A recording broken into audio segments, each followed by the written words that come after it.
रासायनिक गुण पढ़ा रहे थे किसका? कार्बोक्सिलिक अम्ल का, ठीक ना। लिखेंगे क्षार से अभिक्रिया। किससे अभिक्रिया? क्षार से अभिक्रिया।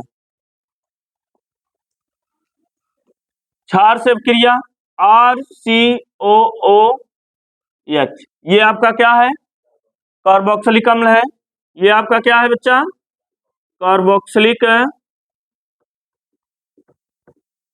कार्बोक्सिलिक अम्ल है। इसकी अभिक्रिया हम क्षार से कराते हैं तो NaOH क्या है बच्चा? इसका नाम क्या है? सोडियम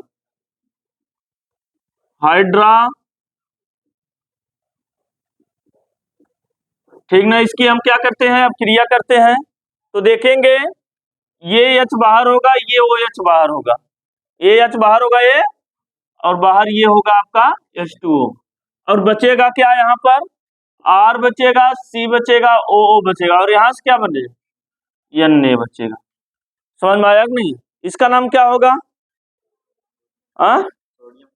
काहे भैया फॉर्मेट होगा? Sodium acetate, sodium एल्केनेट।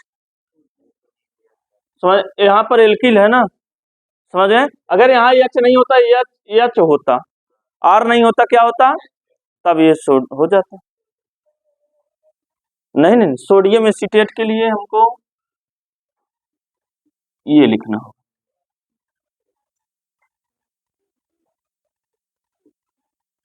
नहीं समझ में आया? कोई दिक्कत किसी को? ये है सोडियम एस्टर का लवण है, ठीक। समझ में आएगा? एस्टर है आपका, क्या है? समझ गए सब लोग?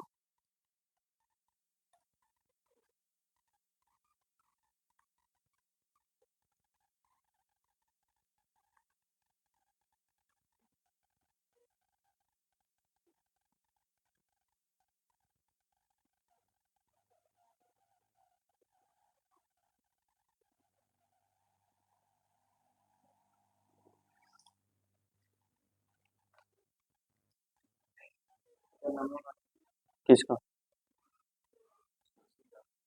सोडियम एल्केनेट।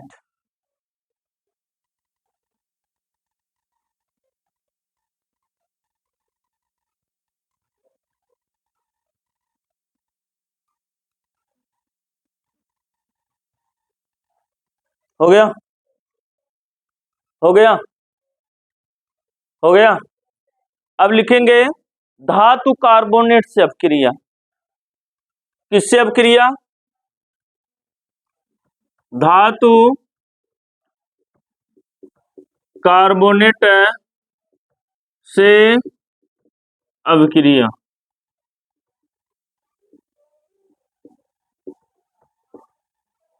धातु कार्बोनेट से अभिक्रिया, ये बताइए। टेस्ट आप लोग देंगे कल? कल नहीं, संडे को? चलो संडे को रहेगा, ऑप्शनल। हाँ अरे संडे को रहेगा, ठीक ना। 2 चैप्टर का एक ही। चलिए हेलोइथेन का रहेगा, ऑब्जेक्टिव रहेगा, ठीक है। चलिए धातु कार्बोनेट से अभिक्रिया करते हैं ना, ये RCOOH है, क्या है?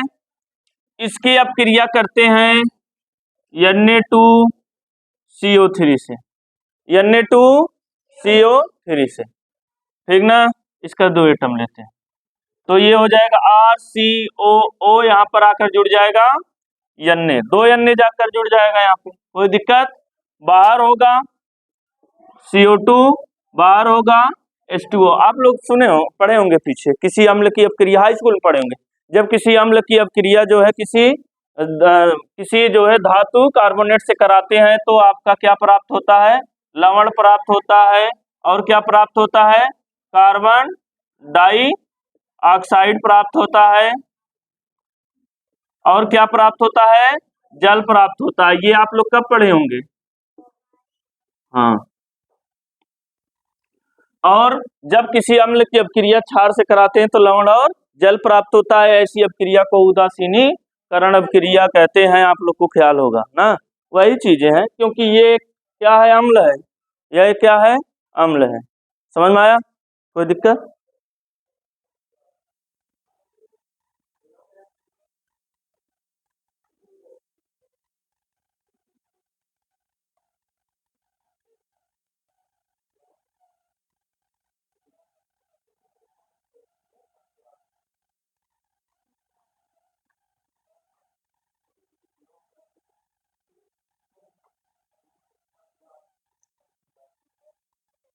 हो गया। आगे लिखेंगे ग्रिगनार्ड अभिकर्मक से अपक्रिया।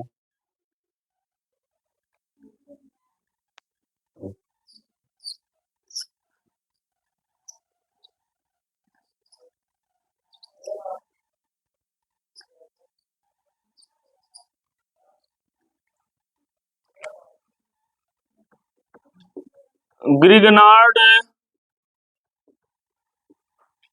अभिकर्मक से अभिक्रिया।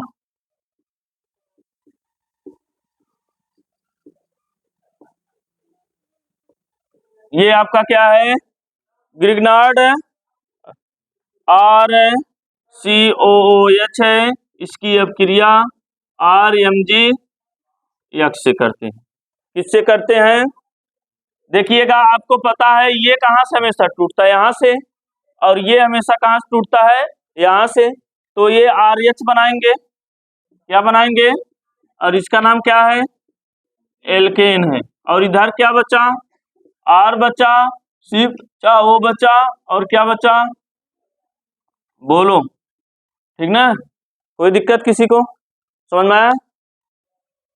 यही तो प्राप्त होता है। अब इसका जल अपघटन करेंगे तो फिर वही कार्बोक्सिलिक अम्ल आ जाएगा। ठीक है, सब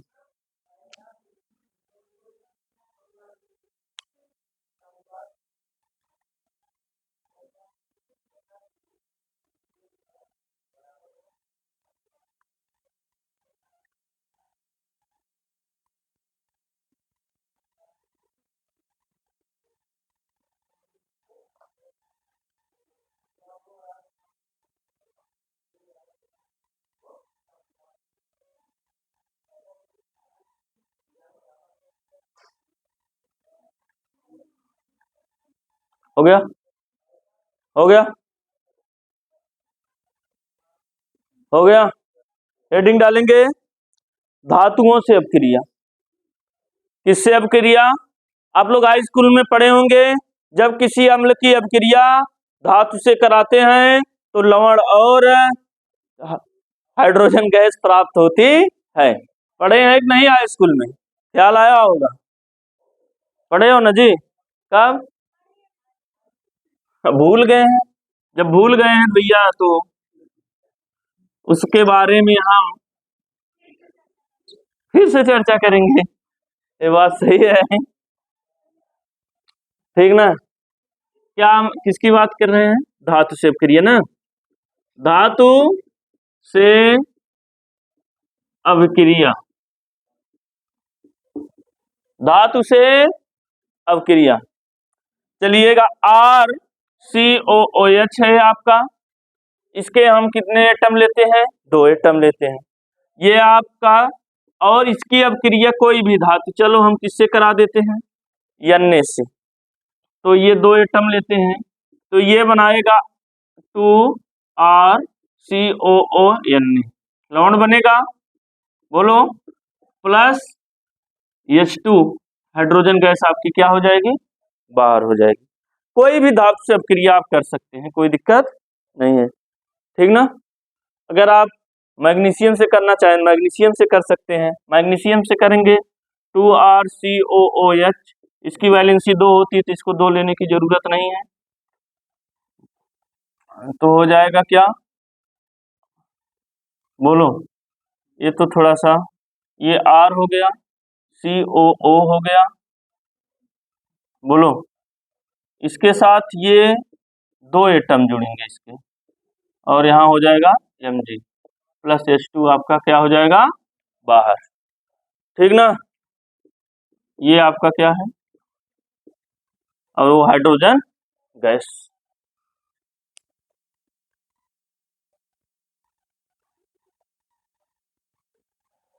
हो गया।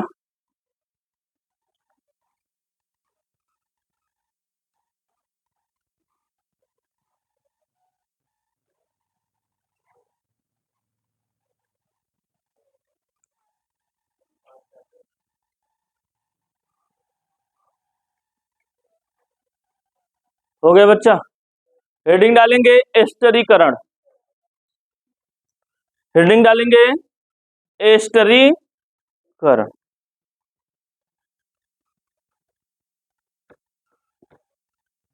एस्टरीकरण क्या होता है, एस्टरीकरण, एस्टरीकरण क्या होता है,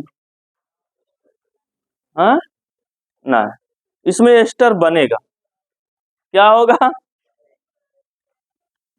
हाँ वो तो होता है, लेकिन सब सेम नहीं होते ना। देखो या तो उससे अब क्रिया हो या तो वो बने, तो RCOOH,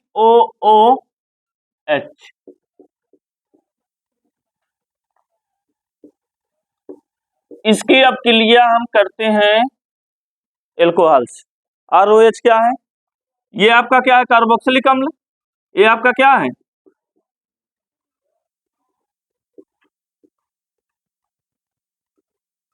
और ROH क्या है बच्चा, एल्कोहल है कि नहीं है। इसकी जब हम क्या करते हैं, अब क्रिया करते हैं, क्या करते हैं, देखो यहां से H बाहर होगा और यहां से बाहर क्या होगा, तब H2, OH और H मिलकर, और यहाँ बचा क्या, RCOO बचा, और यहाँ पर आकर जुड़ गया R, ये आला है, यहाँ पर R जुड़ गया, यहाँ से H बाहर हुआ, और इसका नाम क्या है,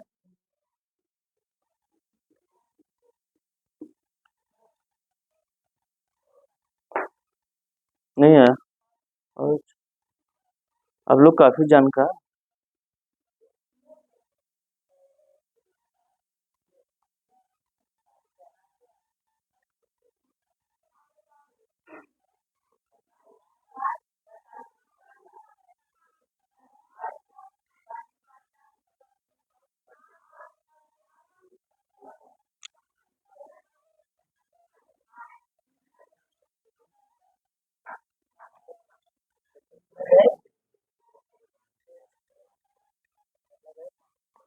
हो गया। अगला लिखेंगे दर्जन ऑफ क्रिया, दर्जन ऑफ क्रिया, ये मैं नहीं कराऊंगा, आप पहले करो सब लोग, दर्जन ऑफ क्रिया, मैं पढ़ाया हूँ दर्जन ऑफ क्रिया, बताओ।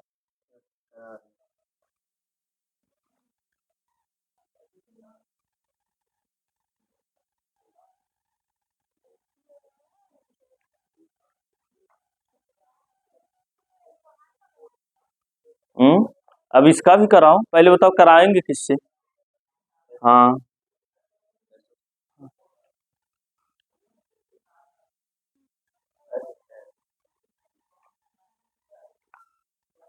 तो हाँ एल्कोहल पढ़ रहे थे तब एल्कोहल्स कराते थे ना, हाइलोल्केन पढ़ रहे थे, चलो मान लो।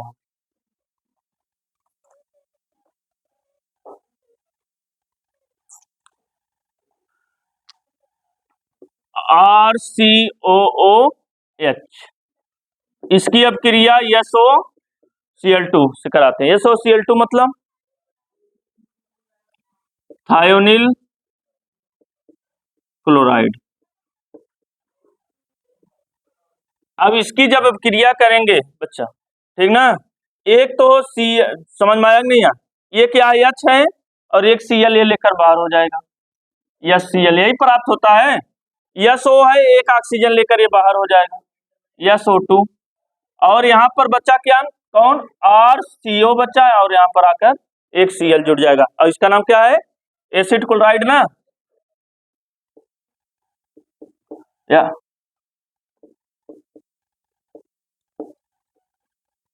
सल्फर डाइऑक्साइड, और कौन, HCl, यही चीजें, यही थोड़ा चेंज है। वहां पर एल्कोहल्स कराए होंगे तो यहाँ पर हाइलो एल्केन प्राप्त हुआ होगा।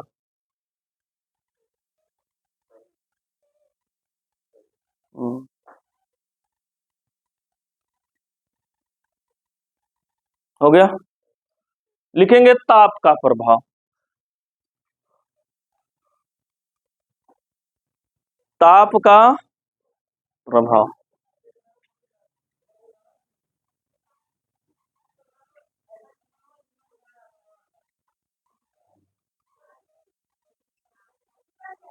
किसका प्रभाव? ताप का। RCOOH, इसका 2 एटम लेते हैं और जब इस पे हम टेम्परेचर देते हैं इसमें से जल बाहर हो जाएगा। क्या हो जाएगा? और जब जल इसमें से बाहर हो जाएगा तो बचेगा क्या? यहाँ बचेगा RCO, यहाँ बचेगा RCO और यहाँ बचेगा O। इसका नाम आप लोग जानते हो क्या? हाँ, एनहाइड्राइड।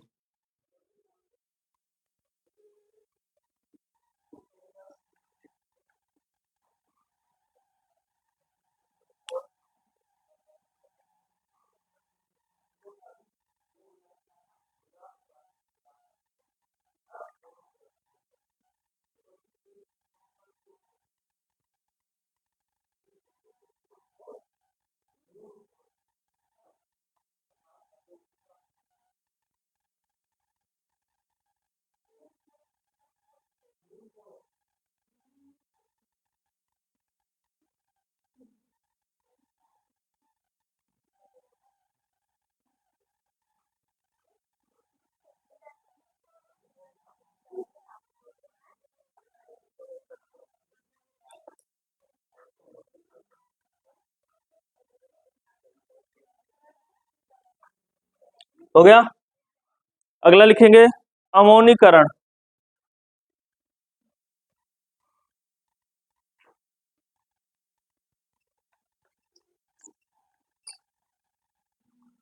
अमोनीकरण। अमोनीकरण का मतलब अमोनिया से अपक्रिया। चलिएगा, RCOOH है, इसकी हम अपक्रिया किससे करते हैं? NH3 यानी कि अमोनिया से। किससे करते हैं? इसमें अमोनीकरण में। तो अमोनिया से अपक्रिया करेंगे बच्चा, यहां से हम क्या निकालते हैं? H निकालते हैं, बोलो। और यहां से क्या निकालते हैं? OH निकालते हैं। तो बचेगा क्या? RCO बचेगा और यहाँ पर NH2 हो जाएगा और बाहर क्या हो जाएगा? नाम एसिडेमाइड। नाम, अरे क्लोरीन था तो क्लोराइड, एमीन है तो एमाइड, अगर कोई कहे एल्किल एमाइड था तो भी सही।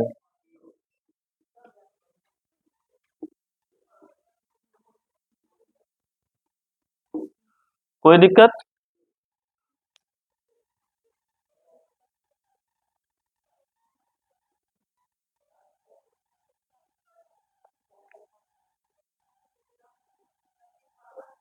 हो गया।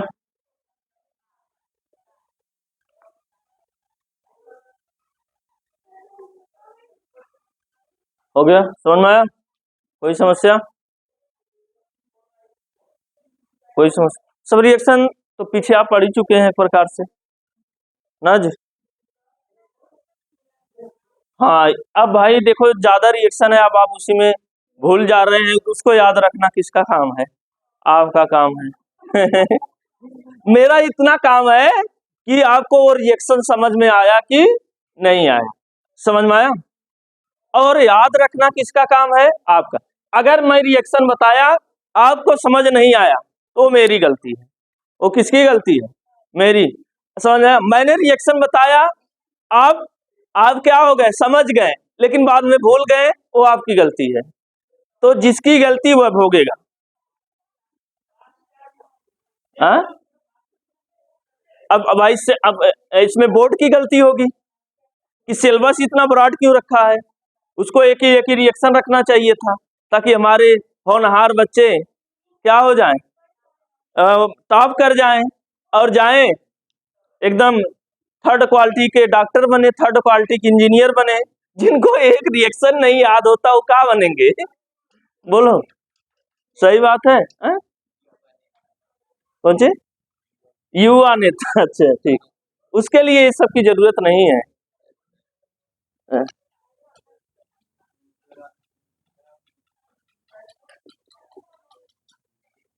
अपचयन, अपचयन का मतलब या तो ऑक्सीजन की कमी और या तो हाइड्रोजन की वृद्धि। तो ए आर है, C double bond O, O H है, ठीक। यही ना कार्बोक्सिलिक अम्ल भी है ना, थोड़ा सा समझाने के लिए हमने ऐसा बना दिया। इसका हम क्या करते हैं, लिथियम एल्युमिनियम हाइड्राइड की उपस्थिति में इसका हम क्या करते हैं, अपचयन करते हैं। क्या करते हैं, हाइड्रोजन बढ़ाएंगे तो ऑक्सीजन वाला बॉन्ड टूट जाएगा और क्या हो जाएगा, अलग हो जाएगा। क्या हो जाएगा, अलग हो जाएगा। तो यहाँ पर आर है, ए सी है, तो ए सी एच टू हो जाएगा, ए ओ एच हो जाएगा, और ये एच टू ओ क्या हो जाएगा, ये वाला ऑक्सीजन बाहर हो जाएगा। ठीक, समझ में आया? दो हाइड्रोजन यहाँ जुड़ गया, मैंने 4 हाइड्रोजन लिया, 2 हाइड्रोजन यहाँ जुड़ गया, 2 हाइड्रोजन इसके साथ जुड़ गया, 2 हाइड्रोजन यहाँ, 2 और 2 इस ऑक्सीजन से। चल, समझ में आया? ये आपका क्या है, बोलो, एल्कोहल है, और ये आपका क्या है, जल है।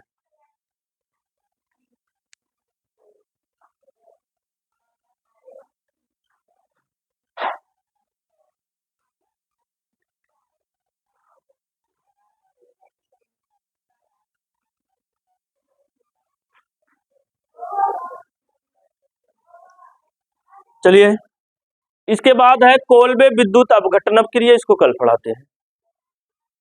क्या पढ़ाते हैं? हाँ, कोल्बे विद्युत अपघटन।